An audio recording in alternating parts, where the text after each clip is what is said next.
હવે સુરત શહેરમાં ગુનેગારોની ખેર નહીં. નવનિયુક્ત સુરત પોલીસ કમિશનર અનુપમસિંહ ગેહલોતે જુદા જુદા ગુનામાં સંડોવાયેલા 17 આરોપીઓને પાસામાં ધકેલી દીધા છે. નવા પોલીસ કમિશનર અનુપમસિંહ ગેહલોતે ચાર્જ લેતાની સાથે જ શહેર પોલીસ એક્શનમાં આવી ગઈ છે અને વ્યાજખોરી, બળાત્કાર અને બીજા ગંભીર ગુનાઓમાં સંડોવાયેલા રીધા 17 જેટલા આરોપીઓને એક સાથે પાસાની કાર્યવાહી કરીને અલગ અલગ જેલમાં મોકલી આપ્યા હતા. પાસાની કાર્યવાહી કરવા માટે પોલીસ એક્શનમાં આવી ગઈ હતી. જોકે અનુપમસિંહ ગેહલોતે એક જ દિવસમાં રીડા ગુનેગારોની પાસાની 17 ફાઇલ પર સહીની મહોર મારી દેતા વ્યાજખોરો અને વાહન ચોરી અને બળાત્કાર જેવા ગંભીર ગુનામાં સંડોવાયેલા ગુનેગારોને અલગ અલગ જેલોમાં પાસા હેઠળ ધકેલી દેવામાં આવ્યા હતા.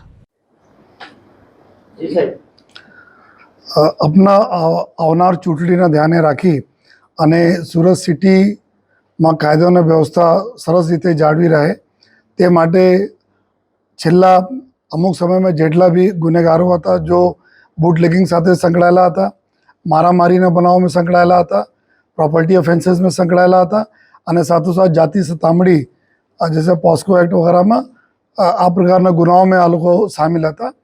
તો એવા કુલ 17 જેટલા ગુનેગારો ઉપર જો પાસાના કાર્યવાહી કરવામાં આવી છે અને અલગ અલગ જો રાજ્યોના અલગ અલગ જેલોમાં એના મોકલવામાં તજવીજ ચાલુ છે અને સાથોસાથ કુલ 25 જેટલા ગુનેગારો છે જેના તડીપારની પ્રક્રિયા ચાલુ કરવામાં આવી છે, જેના બી ટૂંક સમયમાં એના ઉપર બી નિર્ણય જો લાગતા વળગતા જો એસીપીસ એના તડીપાર ચલાવી રહ્યા છે એના ઉપર બી કાર્યવાહી થશે.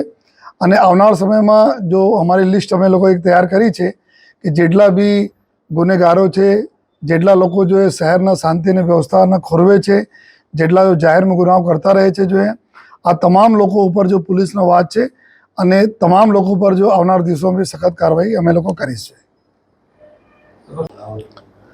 આમાં આપને અમે નામો શેર કરીએ છીએ. જો આ લગભગ એવા લોકો છે કે જો લગભગ કાયદાના વ્યવસ્થાને ડિસ્ટર્બ કરતા રહે છે.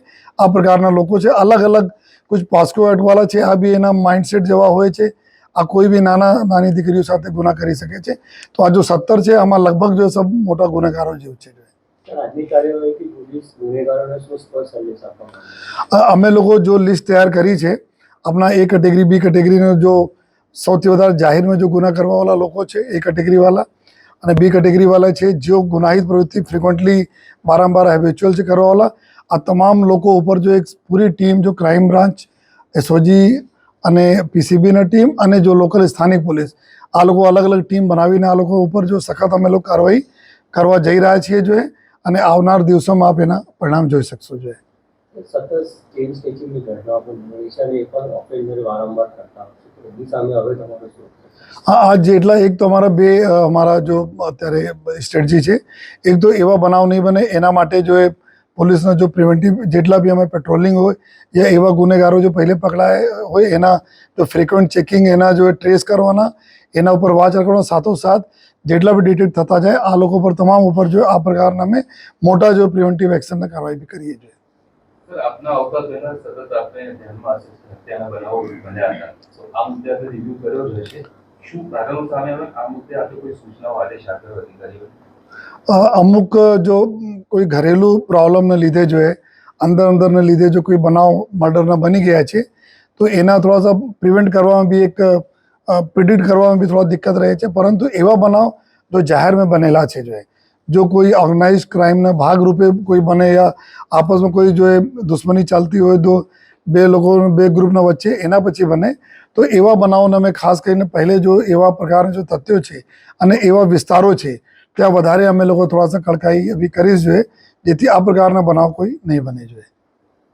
તમે આવ્યા ત્યારબાદ સતત શહેરીને ફરી રહ્યા છો, તમારો ખાસ ફોકસ ટ્રાફિક અને નિયમન છે.